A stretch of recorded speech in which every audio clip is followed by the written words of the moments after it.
बाबा द्वारका कशी डुबली? द्वारका द्वारका श्रीकृष्ण महाराज द्वारका पूर्ण सोन्यामध्ये हे केली होती. विश्वकर्माला सांगितलं होतं देवाने की द्वारका रसा बा. मग श्रीकृष्ण महाराजाच्या आज्ञेने विश्वकर्माने पूर्ण द्वारका सोन्याची रचली होती. मग देवाने ज्यावेळेस देवाचा अवतार कार्य संपलं म्हणजे जायला निघाले श्रीकृष्ण महाराज, त्यावेळेस श्रीकृष्ण महाराजांनी सांगितले की विश्वकर्माला की द्वारका जे बा ही पाण्यात बोलून टाका. मग त्यांनी पूर्ण द्वारका पाण्यात बोलून टाकली. का बोलून टाकली? कलियुगाचे लोक नीतिवंत असतील बा आणि ते सोन्याला हात बी लावणार नाही अशासाठी काय नाही. कलियुगाचे लोक येतील, ते द्वारकेला येतील आणि ते सोनं तोडून तोडून घेऊन जातील बुवा.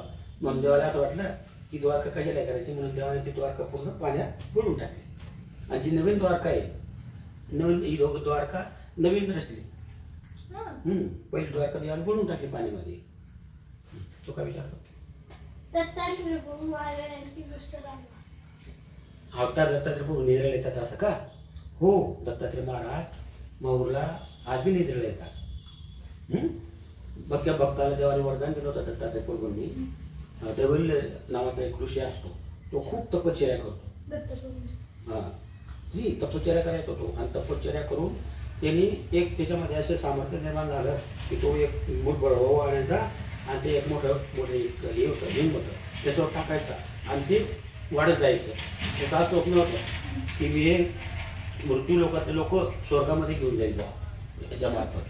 म्हणून तो ते मूठभर माती आणायचा आणि तो रोज एक आऊट हात ते वर जायचं. मग ते लांबपर्यंत गेलं, ते स्वर्गाला असं पोहोचून बुवा असं इतक्या लांबपर्यंत चाललं गेलं. तो एकदम तो ऋषी होता, देवल ऋषी. तो खूप बाबा त्याचा म्हणजे ना मग ऋषीचे वरतून चालले गेले, मग त्यांनी मातीलाच टाकलं. ते खालून ते तपश्चर्या होतं ना, तेव्हा असे माती टाकायचे, ते मोठं टाकायचे आणि ते लगेच मोठं व्हायचं. आणि ते जाता जाता मग ते जे देवलोक होते स्वर्गातले इंद्र चंद्र ते यांना असं वाटलं की मृत्यू लोकाचे लोक वरती येतील बा. मग ते सर्व श्री दत्तात्रय महाराजांकडे गेले. त्यावेळेस दत्तात्रय प्रभू लहान होते. त्याचं नाव त्यावेळेस स्वयं ऋषी होतं. स्वयं ऋषी अनुसया माताच्या इथं अंगणामध्ये खेळत होते ते. आणि ते तिथे गेले आणि ज्या सांगितलं त्यांनी देवाला दत्तात्रय प्रभूंना की म्हणे असं मृत्यू लोकांमध्ये तपश्चर्या करतोय आणि तो असं तो मृत्यू लोकातले लोक स्वर्गात घेऊन जाणार आहे म्हणे, तेव्हा काहीतरी उपाय करा म्हणे. मग श्री दत्तात्रय महाराज त्यांची विनंतीला मान दिलं आणि विनंतीला मान देऊन दत्तात्रय महाराज त्या ठिकाणी आले. त्या ठिकाणी पाहिलं देवाने आणि लगेच दत्तात्रय महाराज तिथे आले आणि लगेच एक समोर याच्यावर बसले आणि त्याने पाहिलं ते दैवल्य ऋषीने कोण तेजस्वी पुरुष कोण आहेत बुवा. श्री दत्तात्रय महाराजांचा रक्तवर्ण म्हणजे लाल एकदम तेजस्वी असे रूप आहे दत्तात्रय प्रभूंचा, एकमुखी दत्तात्रय प्रभूंचं बरं का. आणि त्या ठिकाणी मग त्यांनी पाहिलं आणि दत्तात्रय प्रभूंनी लगेच तिथे गेले आणि ते जे होतं ते पूर्ण अशा आपल्या हाताने पूर्ण दाबून दिलं खाली जमिनीमध्ये पूर्ण दाबलं गेलं. आणि त्याने पाहिलं ते दैवल्य ऋषीने. तो पाहायला लागला की एवढं सामर्थ्यवान एक बोया कोण आहे, हे साक्षात विश्वर अवतार आहेत बुवा असे म्हणून त्या ठिकाणी तो गेला आणि श्री दत्तात्रय प्रभूंचे श्रीचरण त्याने पकडले. म्हणे देवा एवढी तरी भेट राहू द्या म्हणे तुमची आठवण म्हणून. आता याला जमिनीमध्ये नको बघाई करा म्हणे. मग त्यावेळेस श्री दत्तात्रय प्रभूंनी त्यांची विनंतीला मान दिला आणि ते तेवढं राहू दिलं आणि ते आपल्याला नमस्कारही येते या माहूरला.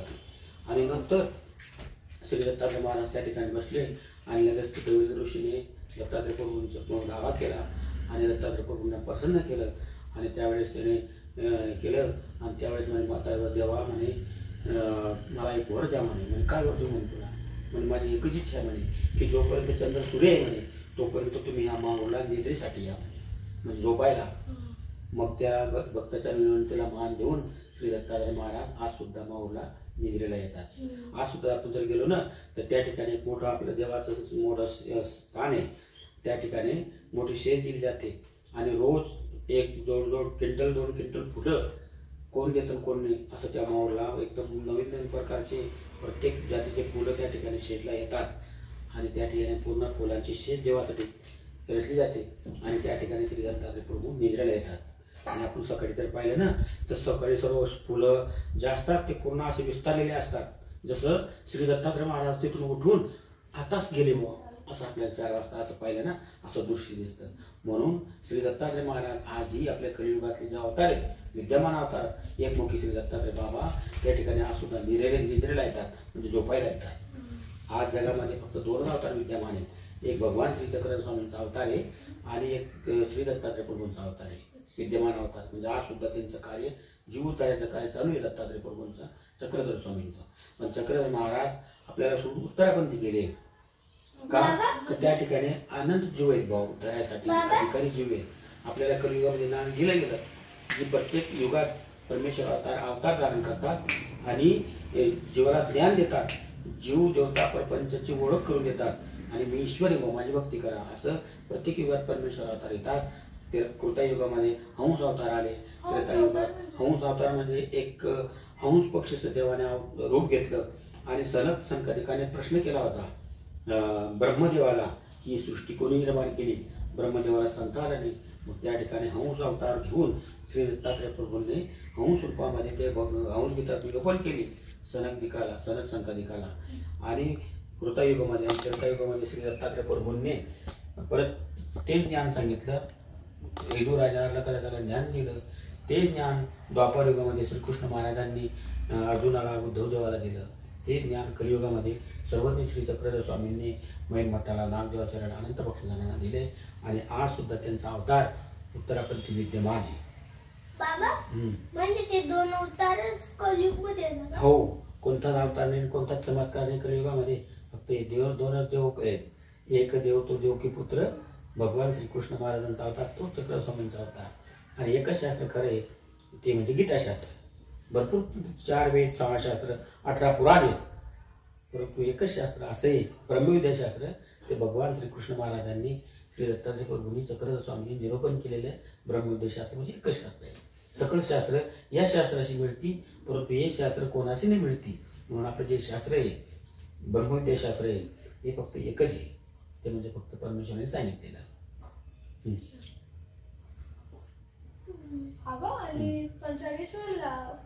हा, पंचाळेश्वरला श्री दत्तात्रय प्रभू भोजनासाठी येतात. का? की त्या ठिकाणी पंचाळेश्वरला जो परिसर आहे त्या ठिकाणी पंचाळ नाव राजाचा एक राजा होता. पंचाळ राजा म्हणून एक राजा होता आणि तो आत्मकृषी जे ऋषी होते त्यांचा तो शिष्य होता. तर त्या पंचाळ राजाच्या हातून ब्रह्महत्येचं पातक त्याच्याने घडलं. म्हणजे त्याच्याने ब्रह्महत्या घडली. एक ब्राह्मणाचा त्यांच्या हातून वध झाला. मग त्याला असं वाटलं की पंचाळ राजाला की आता माझं एवढं ब्रह्महत्या माझ्याने घडलेली आहे, ते मी आता हे माझ्याने कसं निवारण होईल. म्हणून त्यांचे गुरु आत्मकृषी त्यांचे गुरु होते. आत्मकृषी नावाचे ऋषी होते, त्यांचे गुरु होते. मग त्यांच्या गुरुकडे गेले ते, म्हणे ऋषीश्वरा, माझ्याने असा असा अपराध घडला, मला या पापातून मुक्त करा. मग त्यावेळेस ते पंचाळ राजाच्या विनंतीला आत्मकृषीने मान दिला आणि दत्तात्रय प्रभूंचा धावा केला. आणि दत्तात्रय प्रभूंचा धावा केल्याबरोबर तो दत्तात्रय प्रभूंचा शिष्य होता आत्मकृषी.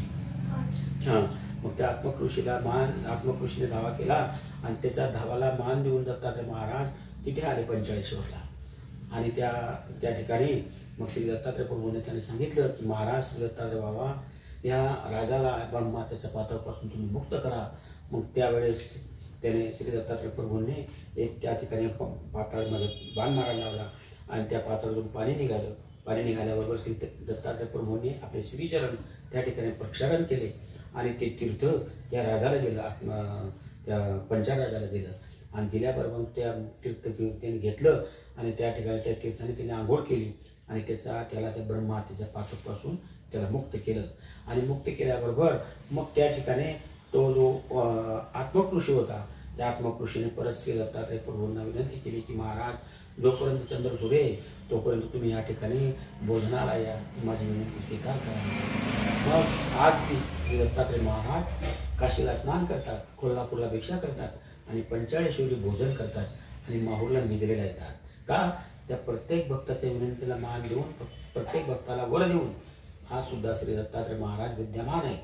कोणताच अवतार नाही कलियुगामध्ये, फक्त 2च अवतार आहेत, चक्रधर स्वामींचा आणि एक श्री दत्तात्रय प्रभूंचा अवतार. हे 2च अवतार विद्यमान आहेत.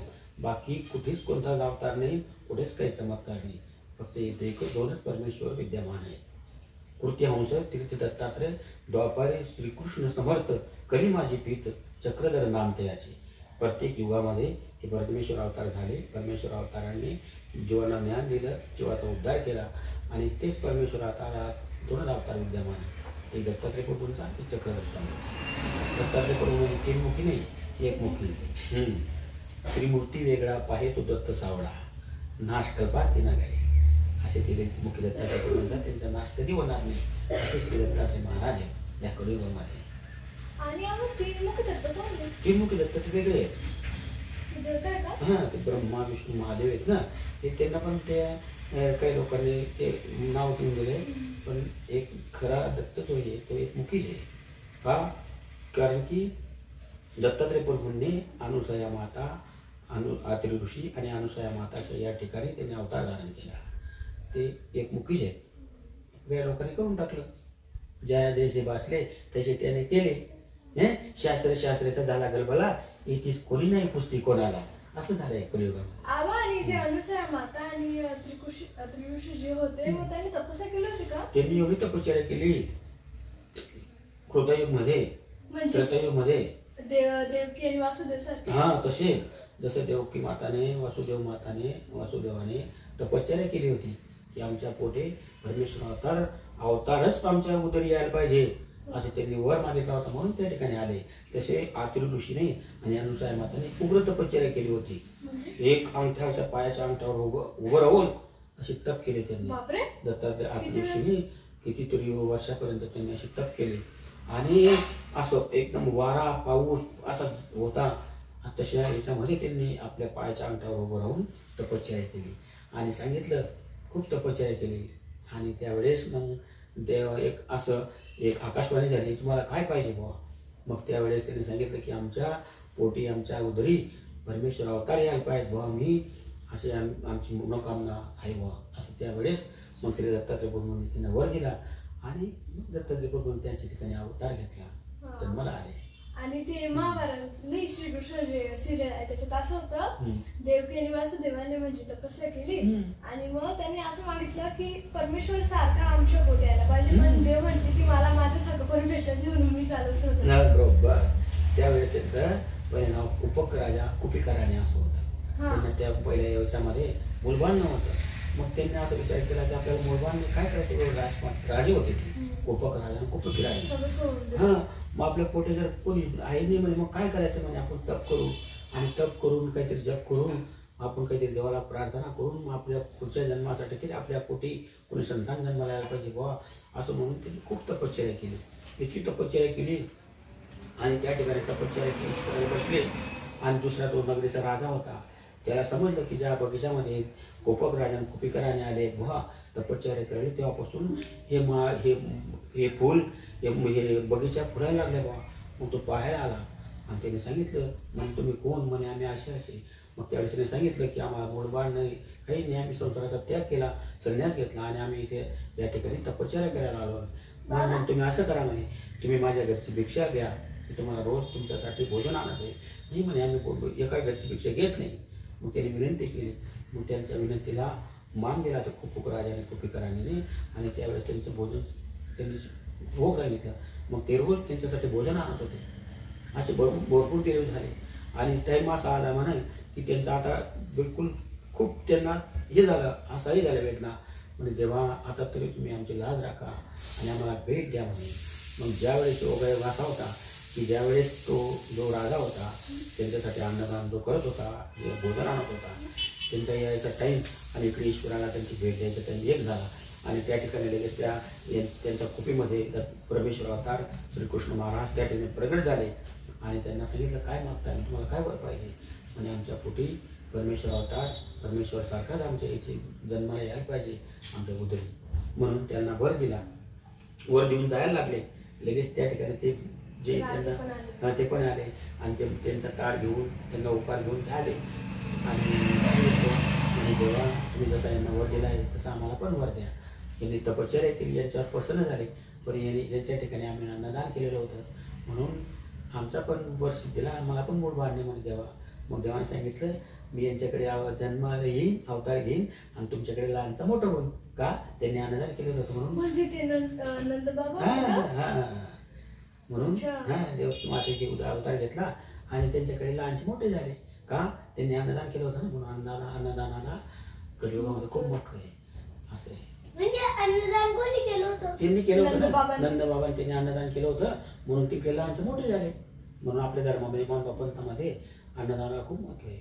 आणि स्वामी म्हणतात चक्र स्वामी, अन्नदान ते उत्तम, अन्नदान उत्तम दान आहे.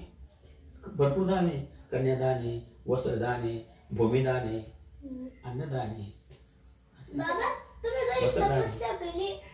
नाही आम्ही थोडीफार एवढी भक्ती करतो देवाला, तपश्चर्या करू. तपश्चर्या करायला खूप मोठं भाग्य लागतं, प्रयत्न लागतात, कर्म लागते, अधिकार लागतात. आपले तसे अधिकार नाही, आपण थोडंफार करायचं देवाची सेवा थोडी करायची. काय बोलायला आपलं देवाचं स्मरण करावं लागतं, चिंतन करावं लागतं, अभ्यास करावं लागतं. परमेश्वराचे चिंतन सकाळी करत नाही का आपण स्मरण. मग ते घाटी मनात चालतं आणि गाठी करून सकाळचा टाइम गाठीचा असतो. जेव्हा गाठी करायची हातामध्ये आपण हे काय म्हणतो तपस्या करतो त्या नुसतं देवांचं नाव मग देवाचं तेच तपश्चर्या म्हणजे तेच स्मरण. सकाळी 3 वाजता उठतात, 3:30 4ला. आणि बुद्ध कोण आहे? देव आहे का कोण? बुद्ध ते संत होते रे. ते त्यांच्या याच्यामध्ये आहे, ते आपल्या याच्यामध्ये पंथामध्ये महानुभाव पंथ. महानुभाव पंथ म्हणजे महा अनुभव, सर्व गोष्टीचा अनुभव. इथे पंथ म्हणजे रस्ता, म्हणून आपल्या धर्माचं नाव महानुभाव पंथ असं ठेवलंय चक्रधर स्वामींनी. म्हणजे पहिले आपला जो पंथाचं नाव होतं जय श्रीकृष्ण पंथ म्हणून ओळखलं जात होतं.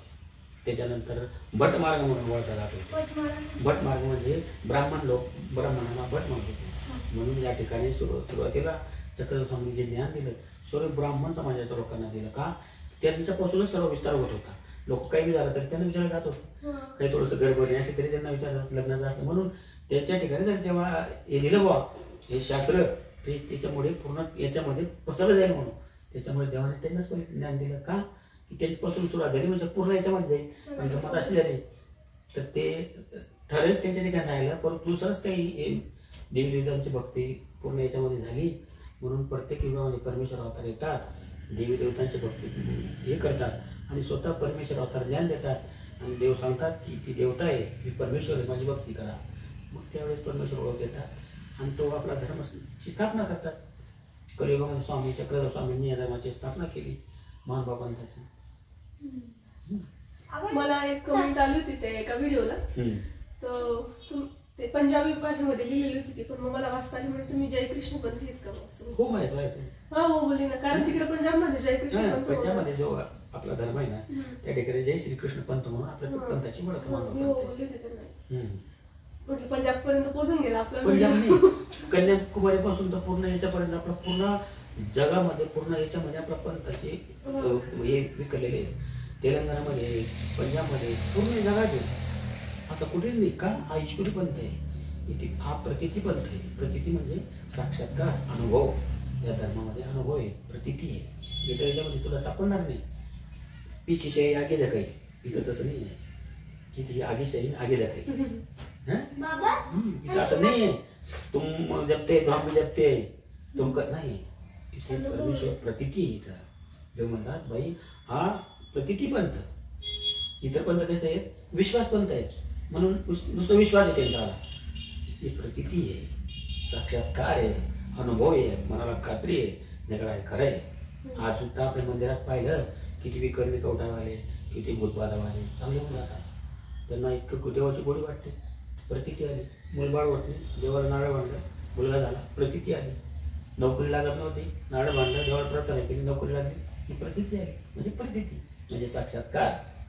त्याला म्हणतात प्रतिती. तो काय म्हणतोय? देवाची कृपेने राहतात. बाबा अभ्यास करतात, स्मरण करतात, रोज सकाळी उठून वाचन करतात देवाचे पुस्तकांचं आणि देवाला प्रार्थना करायची. अभ्यास आपला देवाचा धर्माचा अभ्यास. देवाची पुस्तक आहेत ना, लीळा चरित्र आहे, गीताशास्त्र आहे. आपल्या याच्यामध्ये 6000 ग्रंथ आहेत महानुभाव पंथामध्ये. 6000 ग्रंथ आहेत. एवढी ग्रंथाची किंमत कोणत्या याच्यामध्ये नाही आहे. नाही एवढं कोणाचं आपल्यासारखं थोडंसं बसलाय आपण. हो का? जे मोठमोठे महात्मा आहेत बिचारे, लोणारकर बाबा, आंबेकर बाबा, खामनीकर बाबा, भास्कर दादा, एकशेदेव बाबा, कंठीकर बाबा, हे बिचारे महात्मा, हे एवढे महात्मा अभ्यास करतात. आपल्याकडे नाही होत तेवढं. हे बाल ब्रह्मचारी महात्मा आहेत. त्यांचा आशीर्वाद, यांची प्रसन्नता म्हणजे देवाचाच आशीर्वाद, देवाचीच प्रसन्नता महात्मा कलियुगामध्ये दुर्लभ आहेत. आपले 4 साधने स्थान, प्रस्थान, मोक्ष आणि वासने, 4 साधनावर आपली श्रद्धा पाहिजे. स्थान जे त्या ठिकाणी देव बसले उठले हे लीळा केली त्याला स्थान म्हणतात. स्थान, अवस्थान, महास्थान असे स्थान असे प्रकार आहेत. आपले जे ज्ञानकोटामध्ये दत्तात्रय म्हणजे मांडलिक स्थान आहे, म्हणजे आपली तिथे आपण मांडणी केलेली आहे.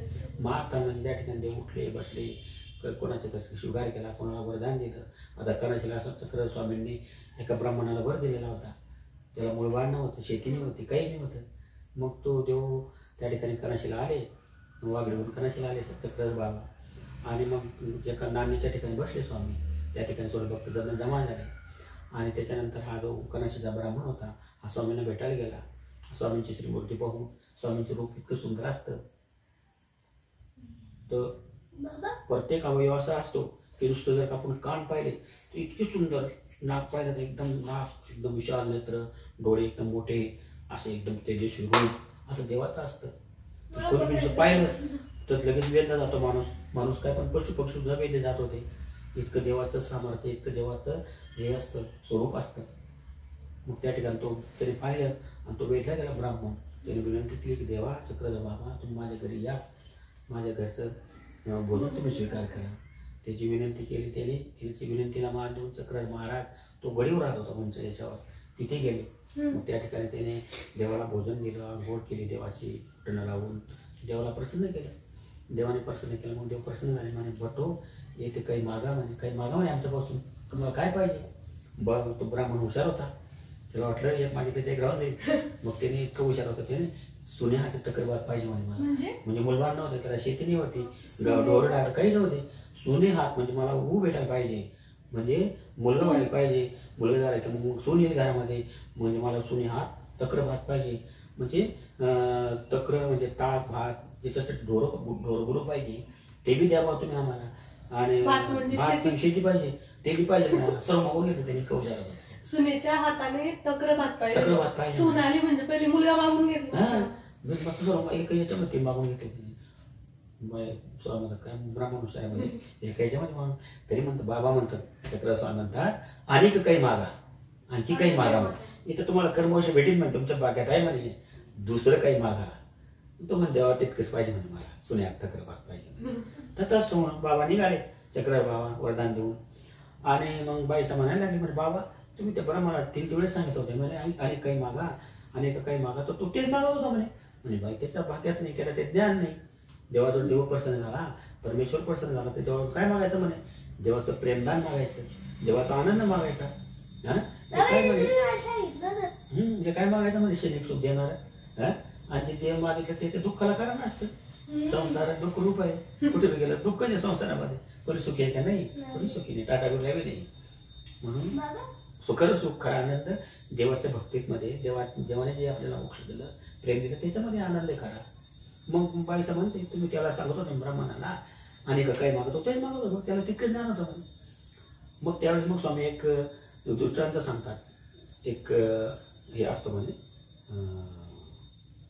काय म्हणतात विणणारा, कापड विणणारा असतो म्हणे. आणि त्याच्याजवळ एक वेव असतं, ते वेव तिथं तुटून गेला असतं म्हणे.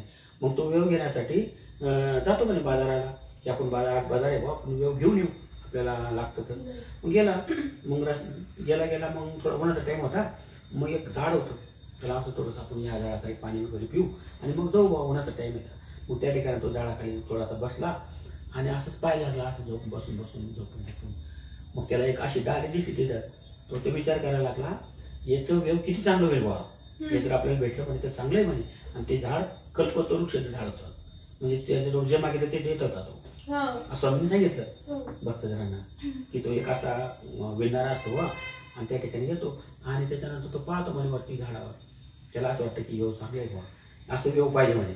आणि तसं बोलल्याबरोबर एक तण कशी ते वेव खाली पडला. त्याला समाधान गोष्ट पाहिजे ना, वा चांगलं आहे म्हणे, आपल्याला तर बाजारात जायचं काम नाही. मग तो म्हणे आता काही टेन्शन नाही. मग ते परत ते झाड म्हणतं त्याला कल्पना होते, अरे म्हणे मी तुझ्यावर प्रसन्न नाही, काहीतरी माग म्हणे आणखी. मग तो म्हणे म्हणलं तुला आणखी द्या म्हणे. म्हणजे त्या जीवात ज्ञान असतो, कोणत्या वेळेस काय मागायला पाहिजे त्याला समजत नाही. तो हे संसारी सुखच मागतो, त्याला याच्यामध्ये तो आनंद मागतो, हे क्षणिक आहे. म्हणून तो म्हणतो आणखी म्हणलं तुला तर आणखी एक द्या म्हणे. मग तसं स्वामी सांगतात म्हणे असं तो अज्ञानसारखा तो होता म्हणे, त्याने ते वेळ मागितलं म्हणे. त्याला दुसरं काही मागितलं असतं, मला माझी 10 जन्माची दारिद्र्य दूर करून टाक, तरी ते कल्पतरून दिलं असतं म्हणे त्याला. पण तेच मागलं ते नाही, मग त्याला काही ईश्वर काय करेल म्हणे. जीवाचा अज्ञानपणा असतो. तू काय सांगत होता बाबा? बाबा फक्त महाभारत पुस्तक मध्ये 6 म्हणजे महाभारत पुस्तक आहे त्याच्यामध्ये नाही का हे 6,000 ग्रंथ मला वाटतात त्याच्यामध्ये. नाही, महाभारत तू एक गीताशास्त्र आहे फक्त. असे ग्रंथ 6,000 निर्माण केले. त्याच्यासाठी सांग. देवाने सांगितलं ब्रह्मविद्याशास्त्र वेगळं, परत त्यांनी ते बनवलेले वेदाशास्त्र वेगळं, त्याच्यानंतर ते हंसगीता वेगळी, त्याच्यानंतर रुक्मिणी संवर वेगळं, असे 6,000 ग्रंथ आहेत.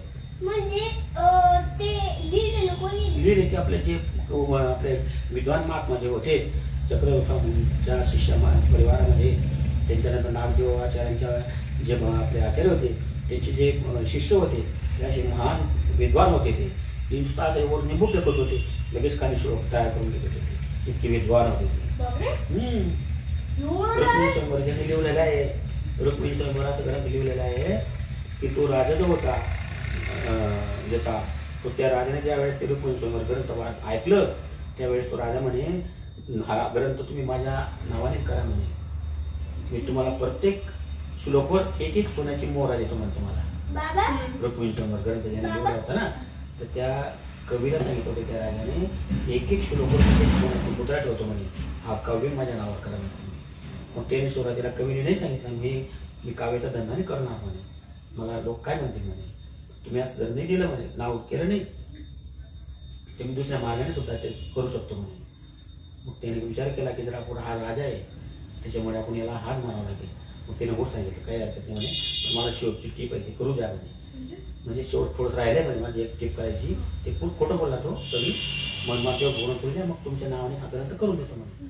मग त्या कवीने विचार केला जर आपण हे केलं तर आपल्याला आपले कवी कुणाला दोष लागेल बुवा, म्हणून त्याने तसं खोटं सांगितलं. आणि तो कवी जो होता नरेंद्र मुनी, ते नरेंद्र मुनी त्यांचे ते जे काव्य केले होते त्यांनी, मग तसे ते सांगून दिलं आणि ते सकाळीच रत्नाबाग निघून गेले दुसऱ्याकडे. आणि तो आपला धर्मामध्ये तो रुक्मिणी स्वयंवर ग्रंथ असा आहे, जो ग्रंथ तो वाचील त्याची जीवी मनोकामना असेल ती पूर्ण करीन, असं त्या कवीने त्या ठिकाणी देवाजून वर मागितला होता की माझे 4 अटी आहेत म्हणे, मी हा ग्रंथ लिहितो. देवानेच त्याला स्फूर्ती दिली हा ग्रंथ लिहायची. आणि सांगितलं ते 2 भाऊ होते, एक ते रामचरित्र लिहिलं होतं आणि त्यांनी सांगितलं अरे म्हणे तू याच्यापेक्षा जर तू देवाचंच परमेश्वर अवताराचं जर काव्य केलं असतं तर तुला खूप हे भेटलं असतं म्हणे, तू एवढं सांगतोय म्हणे तर तूच काव्य कर म्हणे. मग त्यावेळेस त्याने तपश्चर्या केली, डोकं केलं आणि देवाला प्रसन्न केलं. देवा म्हणे माझ्याने असं काव्य लिहायला जायला पाहिजे. मग त्यावेळेस त्याने दत्तात्रय महाराज त्याच्यावर प्रसन्न झाले आणि त्याला एक पानाचा विडा दिला आणि त्यावेळेस त्याने ती सुरुवात केली लिहायची रुक्मिणी स्वयंवर, असं ते ग्रंथ लिहिलं. आणि त्याने सांगितलं ते 4 अटी होत्या त्या ठिकाणी, माझ्या 4 अटी आहेत म्हणे. पहिली अट होती की माझ्याने ग्रंथ लिहिला जायला पाहिजे. दुसरी अट अशी होती की मला परीस दिसायला पाहिजे. तिसरी अट अशी होती की मला जो भी हा ग्रंथ वाचील त्याची मनोकामना पूर्ण व्हायला पाहिजे. आणि चौथी अट अशी होती की मला देवा तुम्ही भेट द्यायला पाहिजे कोणत्याही रूपमध्ये. मग देवाने हो सांगितलं. मग त्याने ते रुक्मिणी स्वयंवर ग्रंथ पूर्ण लिहिले झाले. एक त्याची अट पूर्ण झाली. दुसरी अट होती त्याचीवाली की मला परीस दिसायला पाहिजे. परीस कसं आहे मला पाहायचं आहे बुवा. मग त्या ठिकाणी जो ग्रंथ होता त्याने पूर्ण केला आणि ते जो टाचन करत होता ते टाचन करायच्या वेळेस त्याला असं काहीतरी छोटासा याची गरज पडली आणि समोरच देवाने तिथं परीस त्याचा दाखवलं आणि त्याने उचललं आणि त्या टाचणीला असं टोचायला लागला तर लगेच ती टाचणी जी होती ती सोन्याची झाली. पाहिलं त्याने एक लावून मग त्याला दिसलं तो हा परीस आहे बुवा. देवाने माझी 2 इच्छा पूर्ण केल्या. एक ग्रंथ लिहिला गेला, दुसरी परीस मला दाखवलं, त्यांनी परीस घेतली टाकून दिलं आणि हा ग्रंथ कुमकुम ठामला लिहिला होता त्याने त्या ठिकाणी टाकून दिला. फेकून दिला होता परीस, पाहिजे होता. 2 मागण्या त्याच्या पूर्ण झाल्या. आणि तिसरी मागणी अशी होती की मला देवाने भेट द्यायला पाहिजे. आणि एवढा असं होता की त्याचा शिष्य होता, त्याच्या शिष्याने त्याची त्या दोघांची काहीतरी थोडे एकमेकांच्या थोडंसं हे झालं, मग दुखादुखी झाली होती. मग त्याच्याविषयी शिष्याविषयी त्याचं मन थोडंसं किलबिल झालं होतं आणि शिष्याच्या रूपमध्ये देव परमेश्वर अवतार त्याला भेटायला आले, समोरून आले आणि त्याने लगेच पाहून घेतलं आणि अशी पाठ फिरवून गेली आणि बाजूला पण गेले तो. आणि ते तेव्हा त्या शिष्य रूपमध्ये आले आणि चाले गेले. मग त्याने तो ग्रंथ लिवला पूर्ण ठेवला. मग तो मनात विचार करायला की देवा म्हणे माझी तो सर्व अटी पुरी केल्या म्हणे, पण तुम्ही मला तुमची भेट नाही दिली म्हणे. मग त्यावेळेस त्याला असं त्याला सूचित केलं देवाने आणि म्हणे मी आलो तुझ्या शिष्याच्या रूपमध्ये, पण तू माझ्याकडे पाहिलं नाही म्हणे, पाठ करून दिली म्हणे. असे त्याच्या 4 मागण्या पूर्ण केल्या देवाने. आज मी तो ग्रंथ असा आहे आपल्या धर्मामध्ये रुक्मिणी स्वयंवर ग्रंथ, जो त्याला वाचीन त्याची जी मनोकामना असेल ती पूर्ण करतील देव, असं त्या ठिकाणी त्याची भर म्हटलं आहे. मी वाचला होतो किती 51 वेळेस 51 वेळेस मम्मी खरं कोणती एका बैठकमध्ये मी समजून टाकायची मी कोणतं रुक्मिणी विष कोणतं ठेवते असंच वाचायची विष्णू मध्ये असंच. पण मग लग्न आधी चांगलं भेटतो चांगला वर भेटतो आपल्याला, चांगला पैसा असं त्याच्यामध्ये आहे ते तसंच भेटतं. मग निर्व्यसनी वगैरे भेटले मग पप्पा. मम्मी त्याच्यापुढे काय तुला पार्लर पण करून दिलं पप्पानी. कोल्हापूरला कोणत्या रूपाने देव भिक्षा मागतात? कोणतं रूप परमेश्वर अवतार दत्तात्रय कोणते रूप घेऊ शकतात. शिष्याचं रूप घेऊ शकतात, कोणी फकीरचं रूप घेऊ शकतात, कोणत्याही रूपमध्ये घेऊ शकतात. स्त्रीच्या रूपमध्ये नाही आले देव कुठे नाही. दत्तात्रय कवच 1000 वेळेस केलं तर त्याचं पण सांगितलं ते जर केलं त्याला सुद्धा कोणत्या रूपमध्ये दत्तात्रय करून भेट देतात एक बैठकमध्ये. त्यांचं देवाची इच्छा कोणत्या ग्रुप आपल्याला ओळख होते ना, कोणत्या ग्रुपमध्ये परमेश्वर भेट देतात तसं ते समजेल. मग ते तुझ्या बागेत नसेल तर समजणार नाही, फक्त भेट होईल ना तुझी. मग देव तुला तुझ्या लक्ष ठेवते. मग तुझं देवाचं चिंतन करते ना, जो चिंतन करतो देवाचं स्मरण करतो देवाचं त्याच्यावर अधिक लक्ष असतं. त्याच्यावर त्याचा काही संकट देव येऊ देत नाही. संकट आलं तर ते परमेश्वर तारून घेतात. असं ते नामाचं महत्व आहे. देवाचं नामस्मरण आहे ना, त्या नामामुळे 10 प्रकारचे फायदे होत असतात रोज. नामे वेद, नामे बोध, नामे अनुसरण, नाम प्रत्याकाश धरी, नाम साहित्य करी, असं त्या नामामध्ये पावर आहे. देवाचं स्मरण आहे ना, त्याच्यामध्ये एवढं सामर्थ्य एवढं पावर आहे. म्हणजे आपण सकाळी उठून स्मरण करायचं, चिंतन करायचं, देवाचा दावा करायचा, दुःख करायचं, देव मला भेटत नाही, कधी भेटतील करायचं ना. तुम्हाला भेट दिली हा एकदा आम्ही 3 जण गेलो होतो माऊला पायी. तेव्हाची देवाची ओळख होत नाही. देव ओळख करा तर जीवाचं काही भाग्य पाहिजे, जसं भक्ती पाहिजे, त्याची तशी श्रद्धा पाहिजे. आपण या कलियुगामध्ये आपल्या त्या भक्तांची बरोबरी होणार नाही. आपण कुठे केली किरकोळी, कुठे महान आत्मा त्यांना देव भेटतात. ते महान पुष्पी साधं आपल्याला नुसतं एक कधी आमदार खासदार भेटायचं असलं तरी आपल्याला 4 तास 15 दिवस भेटावं लागतं. आणि परमेश्वर अवतार कुठे आले? मग परमेश्वर अवतार भेट घेण्यासाठी अनंत जन्म तपश्चर्या करावं लागते, अनंत जन्मी भक्ती करावं लागते. कुठे ते देवाची परमेश्वराची भेट होते. असं काय लगेच भेट झाली आणि देव भेटली म्हणून का देव आता देव भेटली नाही का? देव भेटली नाही तर द्वापार युगामध्ये देवाची ओळख झाली. दूरजवळ देव होते, कौरवाजवळ देव होते. मग त्यांनी ओळखलं नाही देवाला, हे देव भाऊ नाही. देवाची ओळख होणं ही देवाचीच कृपा असते, देवाचीच प्रसन्नता असते. म्हणून देवच देव ओळख करून देतात. देवाची ओळख सहसा कोण होत नाही. देवाची इच्छा असते, देवाचा अधिकार असते तरी देव ओळख करून देतात ना. देव सांगतात की मी परमेश्वर आहे, तू जीव आहे, माझी भक्ती कर, असं देव सांगतात. देवाची ओळख होते. तुमचा तो अनुभव सांगा ना. तो तुम्हाला देव कसे भेटले होते? तुम्ही होते ते बापू? आम्ही मावळ जात होतो ना. मावळ झाल्यानंतर आम्ही त्या ठिकाणी सह्याद्री पर्वतपर्यंत गेलो आणि त्या ठिकाणी आम्ही लांब रस्ता हो पाय आम्हाला 12-13 दिवस लागले होते पायी मावळ जायला. 13 दिवस जेवण म्हणजे देवाचंच साहेबून जायचं. आम्ही इथून स्टोव घेऊन गेलो, काही तांदूळ वगैरे घेऊन गेलो होतो बांधून. आम्ही आमच्या हातातच गाठवड्यात जायचं ते. पण देवाने असा दत्तात्रय असा योग आणला तर आम्हाला कुठे काहीच स्वयंपाक करायची गरज पडली नाही, काहीच नाही. आम्ही जायचो त्या ठिकाणी बरोबर कोणतरी आपल्याला वास्तू भेटून जायचा, कोणता मार्ग भेटून जायचा किंवा कोणी असं भेटून जायचं की ते आम्हाला घरी घेऊन जायचे. तिथे आमचं त्यांचं बोल जेवण तिथंच होत होतं. तिथं परत गेलो आणि एक ठिकाणी असा रस्ता आला, आम्हाला त्या ठिकाणी काही समजत नव्हतं.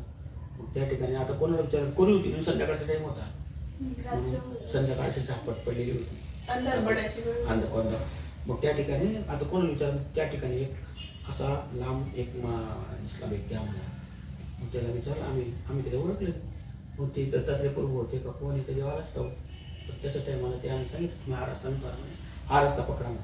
आणि तो रस्ता पकडला तर लगेच पुढे गेला. आणि मागे ओळख पाहिलं तर काही नाही तिथे कोणीच, ते ढोरं पण नाही काही नाही. म्हणजे परमेश्वर अवतार कोणाला कोणत्या रूपमध्ये भेट देत असतात फक्त. पण आपले ओळख म्हणजे ते कोणाच्या रूपमध्ये होतं? ते गुराख्याच्या रूपामध्ये. म्हणजे गुराखू म्हणजे गौरव सांगणार आहे. देवाने सुद्धा श्रीकृष्ण चक्रधर स्वामींनी सुद्धा गोरं सारले. एका ठिकाणी चक्रधर बाबा येतात भिक्षेला. म्हणे इथं नांदेडची विहीर आहे स्वामींची ती. एवढे टक्के कुठे दिसता म्हणे, तुम्हाला कामं वगैरे करतात का? आता स्वामी भिक्षा मागतात. तेव्हा तो वाचतो कंजूस मारवाडी, तो म्हणतो ब्राह्मण असतो तो, अरे म्हणे एवढा धट्टाकट्टा दिसतात म्हणतो मी, आणि भिक्षा मागतात म्हणे, चांगला कामधंदा करायचा म्हणे, आणि मग काहीतरी कामधंदा करून मग हे करायचं म्हणे. आता कोणी कामच देत नाही म्हणे, कोण देत नाही म्हणे, आमचे गुरु राखा म्हणतो मी. हो म्हणजे राखेल म्हणे आम्ही. मग लगेच देवाने सांगितलं. मग स्वामी म्हणतात आम्ही गुरे राखू परंतु धुणार नाही, दूध धुणार नाही, आम्ही सोडू परंतु बांधणार नाही. का? देवाने जर बांधते त्यांना कोण सोडणार आहे? देवमुक्त बांधायचं नाही गुरांना पण. म्हणते ते सिंबाला बांधत जा, बांधायचं नाही. आपण त्याला आज बांधतो, उद्या काल आपल्याला बांधतो तो. जीवन प्रतिध्वनी नाही, जो दोघे वही लोटते पावगे. आज जर कोणाला बांधलं उद्या तो आपल्याला बांधू. आपण जर कोणाला त्रास दिला उद्या तो आपल्याला त्रास देईल. म्हणून आपल्या धर्मामध्ये स्वामी सांगितलं कोणाला त्रास द्यायचा नाही, कोणती पक्ष्यांना सुद्धा पिंजऱ्यामध्ये ठेवायचं नाही कधीच, कारण त्यांचं जीवन काय स्वच्छंदपणे उडायचं वगैरे असं. आपण त्याला पिंजऱ्यात ठेवलं तो पुढच्या वर्षी आपल्या पिंजऱ्यात ठेवलं. मग जीवन कशासाठी आला आपण जन्माला? परत पिढी करण्यासाठी झालो होत आपण. कशा करायला आपल्याला फक्त काहीतरी मानून वैर काहीतरी जोडलेला असेल, आपल्याला हा जन्म असा भेटला ते फेडण्यासाठी. या जन्मात वैर निर्माण केलं तर पुढे फेडशील बाबा. आमचे गुरु बाबा सांगितले ऋण वैर आणि हत्या ही गोष्ट एकदम घाबरून राहायचं. कोणाचं ऋण ठेवायचं नाही. ऋण म्हणजे कोणाचं आपल्याला कोणी आपल्याला उपकार केलं, कर्ज केलं, काही केलं ते देऊन टाकायचं. वैर कोणाशी वैर चिंतायचं नाही, आणि कोणत्याच जीवाची हत्या करायची नाही, काहीच असतं ना. आपण बिलकुल म्हणजे निर्वैर जीवन जगायचं. तुम्ही सांगा मच्छर मारायची बाबा. पण जर मुंगी एकदम छोटी राहते आणि मग आपल्या पायाखाली चुकून आले तर आपलं लक्ष नसलं तर मग ते काही नाही. सकाळी आपण आरती करतो ना, आरती करून आपल्या धर्मामध्ये पंथामध्ये एक विधी आहे, प्रायचित विधी. मग आपण प्रायचित करायला देवा माझ्या हातून कळत न कळत जी हुंसा झाली, कोणाचं मन दुखवलं, मला क्षमा करा देवा. मग प्रायचित करतो ना आपण त्याच्यामुळे. मग त्याच्यामुळे ती प्रायचित असते. चालता बोलता खालता पिता जी हुंसा होते ते हुंसा दोषी क्षमा मागायची. माझ्या अजून 2 प्रश्न आहेत. ज्यांनी महाभारत हे केलं व्यास ऋषी आम्हाला ते इतिहासामध्ये आहे. त्यांनी लिहिलंय महाभारत. पण देवाने जी गीता सांगितली ती गीता त्यांनी लिहिली संस्कृत मध्ये.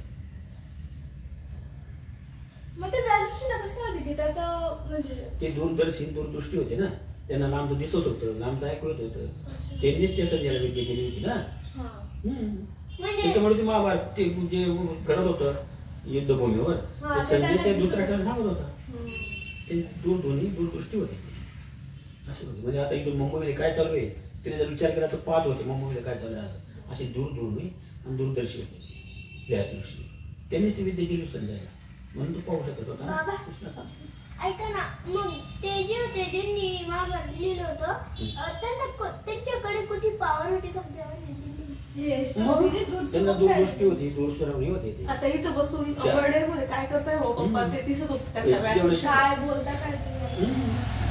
अजून आपलं ते नाही होते का ते त्यांची मुंडी कापली गेली ते बरोबरीक. त्यांना असं ठेवलं होतं लाकूडवर.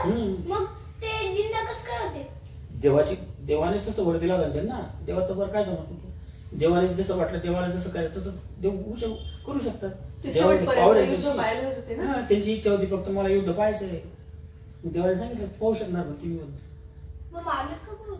मारस का बरं होतं तर तो काय म्हणायचा त्याने असं हे होतं ते चावला हे की तो म्हणे ज्या ठिकाणी जी बाजू हलकी पडेल मी तिच्याकडून युद्ध करेल. मग कौरवाची बाजू हल्ली पडणार होती. मग तो कौरवांकडून युद्ध केला असं त्याने, आणि कौरवांकडून जर युद्ध केला असं त्यांनी पांडवाला मारला असतं ना. मग त्यांचे 3च बाण होते त्याच्याकडे, असे होते की ते 3 बाण म्हणजे सर्व जगाला नष्ट करणारे बाण होते. आकाश पाताळ आणि असं स्वर्ग मृत्यू पाताळ असे ते 3 बाण रोखायला करू शकतो. मग देवाला वाटलं हा जर राहिला बुवा तर आता कौरव पांडवांना मारून टाकेल. मग मला काही हरकत नाही, मग तुम्ही मला गुरुदक्षिणा द्या म्हणे. देव म्हणता गुरुदक्षिणा मागितली द्या. मग काय पाहिजे तुम्हाला, तुम्ही जे मागाल ते. मग तुझं मला स्थिर पाहिजे म्हणे. मग तुम्ही घ्या म्हणे. मग तुम्ही हा आणि तुझं राहिलं असं तर मग तिने पांडवांना मारून टाकलं असतं ना. मग युद्धामध्ये जी पडती बाजू असेल म्हणे तिच्याने युद्ध करीन. हा त्याचं ते एक हे नव्हतं ते म्हणजे कोण नीतीने लढतोय त्याच्याकडून युद्ध करेल असं नव्हतं. तसं नाही होतं त्याच्याकडे. जी पडती बाजू राहील त्याच्याकडे युद्ध करीन. आणि ते कौरांची बाजू पडती राहणार होती देवाला माहिती होतं. मग त्याला ठेवलं असतं त्याने कौरवाकडून गेला असता आणि पांडवांना मारला असतं. असं होतं. त्याच्यामुळे देवाने त्याला मग हे केलं.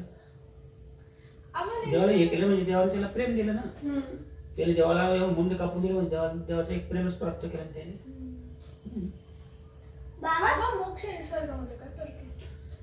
मोक्ष म्हणजे ज्या ठिकाणी परत माणूस येत नाही त्याला मोक्ष म्हणतात.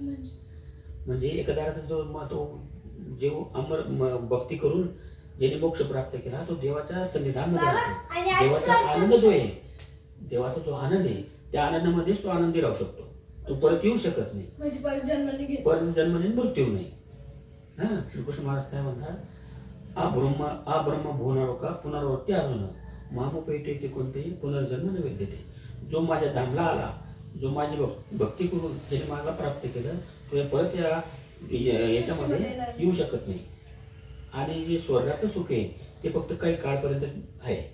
हा जेव्हा पुण्याची पावती सरे तेव्हा तो येईल तिला गती माघारी. जोपर्यंत तुमचं पुण्य आहे तोपर्यंत स्वर्गामध्ये आनंद बघतो तो. आणि ते संपलं की ते इंद्रदेव त्याला लात मारून आपण देतात, जाय म्हणे तुझं पुण्य संपलं, परत भक्ती कर, परत ये इथं. तसं देवाचं नाही. परमेश्वर अवताराचा जे एकदा जो मोक्ष मध्ये गेला तो परत येत नाही. याला मोक्ष म्हणतात. आनंद नाही. मोक्ष वेगळा, स्वर्ग वेगळं, सत्यलोक वेगळं, वैकुंठ वेगळं, शिराब्दी वेगळं, कैलास वेगळं. असे पूर्ण देवता जे आहेत ना, प्रत्येक देवताचे स्थान वेगवेगळे आणि प्रत्येक देवताची भक्ती केलेली त्यांचे फळ हे वेगवेगळे. काहींचं 1 लाख वर्ष, काहींचं 10 लाख वर्ष आनंद, काहींचं 1 कोटी वर्ष आनंद भक्ती. परत त्याला यावं लागतं पृथ्वी लोकांमध्ये. परंतु जो जीव जो भक्त परमेश्वराची भक्ती करतो ना त्याला कलियुगामध्ये पुनरुक्ती जन्माला यावं लागत नाही. याला मोक्ष हवा, त्याने सद्गुरू करा आणि परमेश्वराची भक्ती करावी. बाबा हा 2 प्रश्न आहे.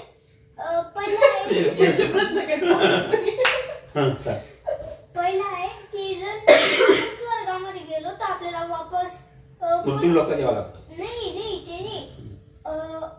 आपल्याला आपण स्वर्गामधून जातो ना तेव्हा आपण फक्त मानवच बनतो का? मानव म्हणूनच जातो, देव थोडी म्हणतो. नाही, मानव म्हणून जातो आणि तिथलं सुख असतं, तिथलं ते सुख असतं. किडे वगैरे इन्सेक्ट वगैरे नाही किडे आपल्या कलियुगाचे याच्यामधलं हे भोग जन्म आहे त्यांचा. किडे मरकडे कुत्रा मांजर हे जे आहेत ना, जे लोक जे जीव देवाची भक्ती करत नाही, अन्यायी असतात, पाप करतात, दुराचारी राहतात, दुष्ट राहतात, नीच राहतात, त्यांच्यासाठी हा एक भोग येऊ नये. कुत्रे मांजरे बैल कोंबड्या बकऱ्या त्यांच्यासाठी जन्म आहे. आपण जर चांगली भक्ती केली तर आपल्याला परमेश्वर चांगल्या सुखी घरामध्ये जन्माला टाकतात, मनुष्य जन्म देतात. आणि बाबा श्रीकृष्ण भगवान स्थान कुठे? देवाचं धाम. देवाचं धाम असं आहे की त्या धामाला सूर्यप्रकाश सुद्धा प्रकाशित करू शकत नाही. स्वतः स्वयंप्रकाशित असं. हा स्वयंप्रकाशित, ज्याला प्रकाशची गरज नाही. इतर जे धाम आहेत सत्य कैलास यांना सूर्यप्रकाशची आवश्यकता आहे. आपल्या देवाला ते स्वयंप्रकाशित आहे देवाचं धाम. तिथं गरज नाही कोणाचं प्रकाश. आणि बाबा तिथं ना म्हणजे असं ते रात्री का सोपा सारखं काहीतरी राहतं ते असं हव्यात राहतं. मग ते जेवण खावण कसं करतात ते? ते दासो आनंदी आनंद असतो तिथं सगळं हवेतच. हा त्यांना काही राहत नाही. मला असं वाटायचं फक्त ना तो सोपा आहे ना त्याच्यावर नाही विचार करून. आता आपण म्हणतो पाप करायचं नाही, म्हणजे कोणाचं वाईट चिंतायचं तसं आपण चिंतत नाही. पण मग असे काही लोक आपल्या सोबत राहतात किंवा काय, त्यांच्यापासून आपल्याला काही त्रास होतो वगैरे, मग त्यांच्यासोबत कसं वागायचं किंवा काय? त्यांच्या समोर आता आपण जर थोडंसं वेगळं वागलं तर मग ते परत दुःख होतं. त्याच्यापेक्षा देवाचं स्मरण करायचं आणि जसं आपलं तसं वागत राहायचं, त्याची साधं वागायचं, आपण चांगलं म्हणून ठेवायचं, त्यांची कमी त्यांच्या बरोबर, आपण आपलं चांगलं वागायचं.